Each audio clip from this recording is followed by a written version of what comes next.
నేను కాశీలో ఉన్నాను కదా, అందుకనే రెడీ అయిపోయి పొద్దున్నే వారాహి టెంపుల్కి వెళ్దామని రెడీ అయ్యాను. కొంచెం రాత్రి నుంచి వాతావరణం చేంజ్ తోటి రాత్రి అంతా నిద్ర లేదు, కొంచెం ఫీవరిష్గా ఉంది. అందుకనే డాక్టర్ దగ్గర ఇక్కడ ఆంధ్ర ఆశ్రమంలో ఫ్రీ సర్వీస్ చేస్తారు, చూపించుకున్నాక వెళ్దామని.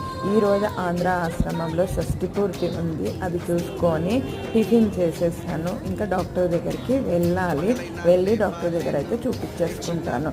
ఇంకా ఈరోజు టిఫిన్ వచ్చేసి ఇడ్లీ. ఇక్కడ ఇడ్లీలు అయితే బయట తినలేము, పల్లీల పచ్చడి 2 ఇడ్లీలు తిన్నాను. ఫీవర్గా ఉంది కదా, అందుకని ఏమీ తినబుద్ధి అవ్వట్లేదు.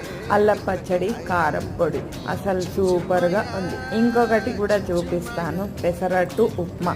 అందరి ఫేవరెటే కదా, ఇంకా వేడిగా తీసుకొని వస్తున్నారు. 2 ఇడ్లీలు తిన్నాక అప్పుడు పెసరట్టు ఉప్మా పెసరట్టు కూడా సూపర్గా ఉంది. ఈరోజు డే ఇన్ మై లైఫ్లో ఇదే. మరి బాయ్.